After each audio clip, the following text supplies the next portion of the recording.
कि आप पढ़ाओ। ये बच्चा कैसे फौत हुए, इस फैमिली का मौकफ क्या है, समझने की कोशिश करते हैं। अस्सलाम वालेकुम बेटे। वालेकुम अस्सलाम। जी सर। आपका भाई था? जी जी। क्या प्रॉब्लम क्या हुआ? प्रॉब्लम ये था कि 7 दिन पहले रेमान प्लाजा में शॉर्ट सर्किट हुआ था, जिसके दौरान मेरे वालिद साहब उसी डेथ हो गई उनकी। और ये मेरा भाई उनको बचाते हुए इस स्टेज पे पहुंच गया था कि ये सिर्फ वेंटिलेटर पे चल रहा था। और डॉक्टर्स ने एक दिन बाद ही कहा कि भाई इसका ब्रेन डेड हो गया। उन्होंने मैनुअली चेक किया, कोई सीटी स्कैन नहीं हुआ।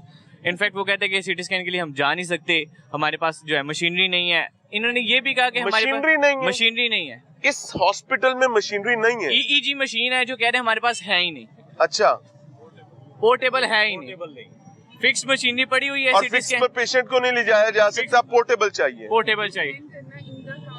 सिटी स्कैन करना इनका काम था, इनके अमले का काम था हमारे पेशेंट को सेफली सिटी स्कैन तक पहुंचाते। पर कहते हैं नहीं, डराते रहते थे। तुम जो टेस्ट कहते डराते थे।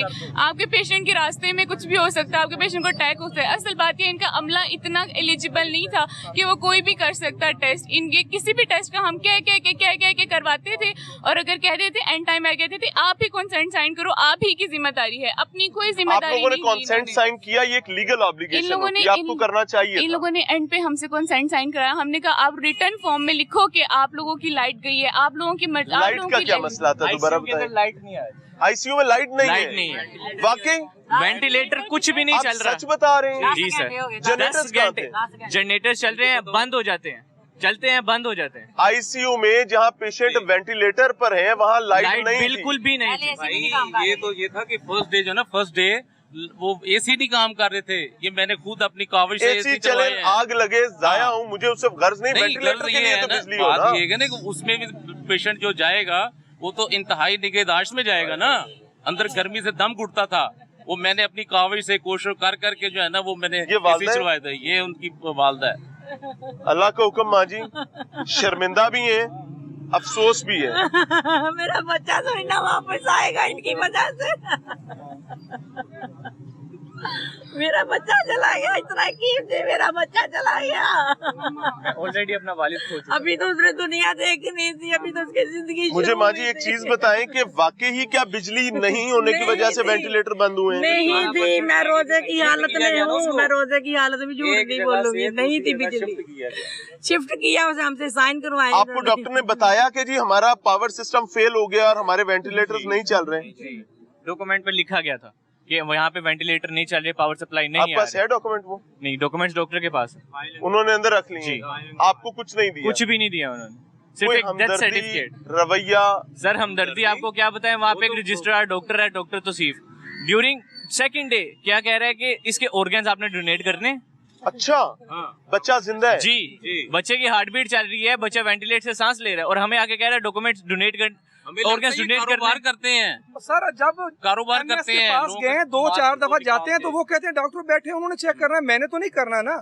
उनका आगे से बयान ये होता है एमएस का। और जब आप देखिए ना तो असिस्टेंट प्रोफेसर होता है ना प्रोफेसर होता है, जब वो होते नहीं हॉस्पिटल में तो फिर उनको सैलरी क्यों दी जा रही है? बच्चे सारे लगे होते हैं। सारे लगे होते हैं। वो जो कॉलेज में होते हैं वो साथ साथ सीख रहे हैं और साथ साथ इंजेक्शन लगा रहे हैं। जब वो कहते हैं कि हम तो चिल्ड्रन स्टूडेंट्स हैं, हम तो चिल्ड्रन डॉक्टर हैं।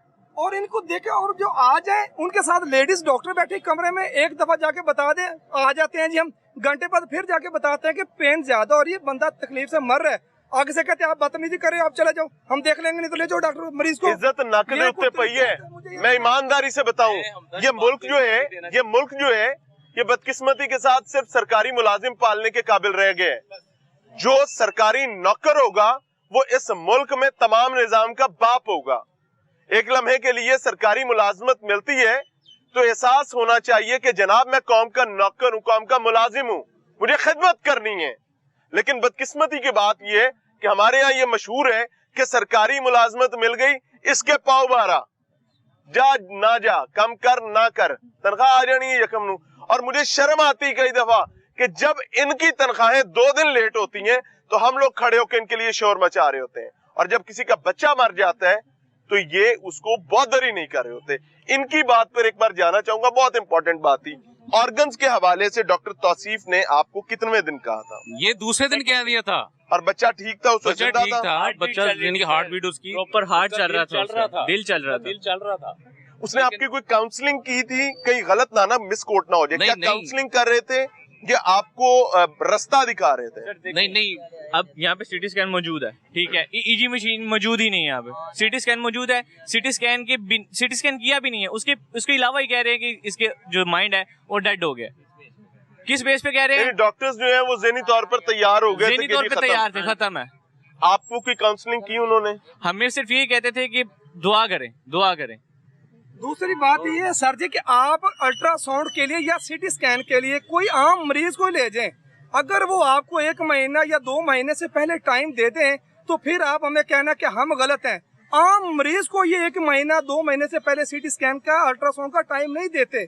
तो मुझे बताएं हमजा शहबाज साहब, शहबाज शरीफ साहब और इन दोनों से ज्यादा यास्मीन राशिद साहब, मुझे याद है कि यास्मीन राशिद साहिबा जब महकमा सेहत की वजीर बनी थी तो वो ये कहा करती थी इन्हीं 4 दीवारियों के पीछे कि ये मेरा अल्मा मैटर है, मैं यहां से पढ़ के गई हुई हूँ। और आपने तो हमारे नजदीक इसकी बहुत खिदमत की थी। यहाँ बेसिक मशीनरी मौजूद नहीं है और शर्म आनी चाहिए हर उस जिम्मेदार को जो ये समझता है कि मैं खिदमत कर रहा हूँ और असल में गरीब के बच्चे खाए जा रहे हैं। अलमान अल हफीज। शहबाज को कहना चाहता हूँ कि खुदारा आके इधर जरूर विजिट करें ताकि आपको पता चले कि यहाँ क्या हाल गुजर रहा है। आप तो अपने दफ्तर में बैठ के चले क्या लगता है कि हमजा शहबाज को नहीं पता? नहीं पता, उसको नहीं पता। आज मैं देखता हूँ क्या मेरी आवाज के ऊपर हमजा शहबाज, मेरा नंबर ये है 03224694 क्या इसके अमले को देख के मुझे फोन करेगा?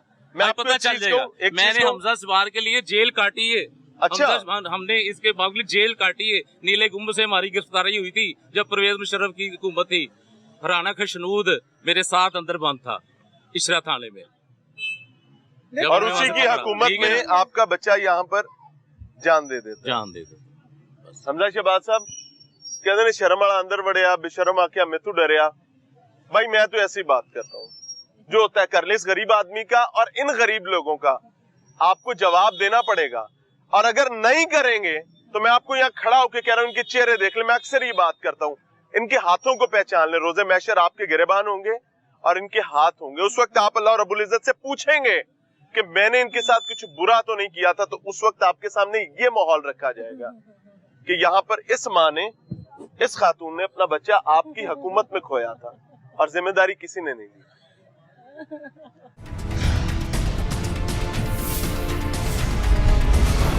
मेरा नंबर ये है 03224694 क्या इसके अमले को देख के मुझे फोन करेगा? मैं पता चल जाएगा। मैंने हमजा शहबाज के लिए जेल काटी है। अच्छा, हमने इसके बावजूद जेल काटी है। नीले गुम्ब से हमारी गिरफ्तारी हुई थी जब परवेज मुशर्रफ की हुकूमत थी।